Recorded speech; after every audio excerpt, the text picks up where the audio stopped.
Hello, I'm Barbara Cutrera, and this is Lucky. Lucky is romantic suspense. It takes place in 2034, so it is slightly futuristic, but we're not that far into the future. There have been technological advances mentioned in the book, but it's nothing crazy technological advances. Part of the reason for that is in 2029, the D plague struck Earth. And what happened was anyone who contracted the D plague basically disintegrated and died and turned into dust, hence the D plague. Except Eric Rodrigue, who is the main male character in the book. Eric contracted the D plague, but he survived. But it is a big secret because they don't know why. The government, the CDC, examined him. They still continue to examine him off and on to try to figure out what happened to him, how did he survive, and how can they maybe use that knowledge to help people in the future if a similar occurrence happens.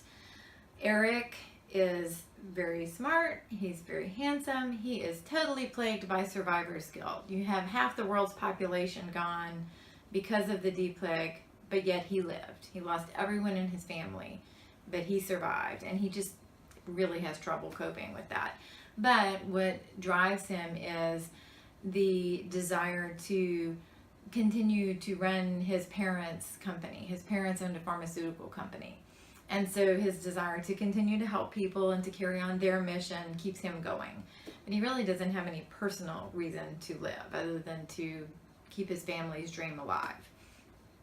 And then, while he's at a conference in Florida, he meets Chelsea Capra. There's something about Chelsea, it just strikes him. He knows that there's something kind of odd about Chelsea, but he's drawn to her. She's a very attractive woman. She has almond colored skin, dark hair. He can tell that she's a mixed race girl, and he just finds her very enigmatic and attractive, but yet he knows there's something kind of off with Chelsea, so he's not quite sure what it is. And then he finds out that Chelsea has suffered a traumatic brain injury, a TBI, and that she has amnesia. She has no memory of her life before the D plague. And as the story progresses, the two of them, of course, come together, and in more ways than one. He ends up bringing Chelsea and various other people he has met back to his home in New Orleans, Louisiana. The problem is somebody's after Eric. And somebody's after Chelsea. And don't know who, because they can't figure out why anyone would be after Eric unless it's because of his biological reason. You know, why did he survive? Is somebody after him for that? And as for Chelsea, she has no idea about her past. So is it somebody from her past? Was she a good person? Was she a bad person? She has no idea. So basically they are trying to figure out who is trying to kill them, and the government, and then through the government, the FBI, they get involved. Eric's former girlfriend is now the president of the United States, and as the story progresses, he really becomes unsure as to whether or not she's working for him or against him. So that adds a bit of a twist in the plot as well.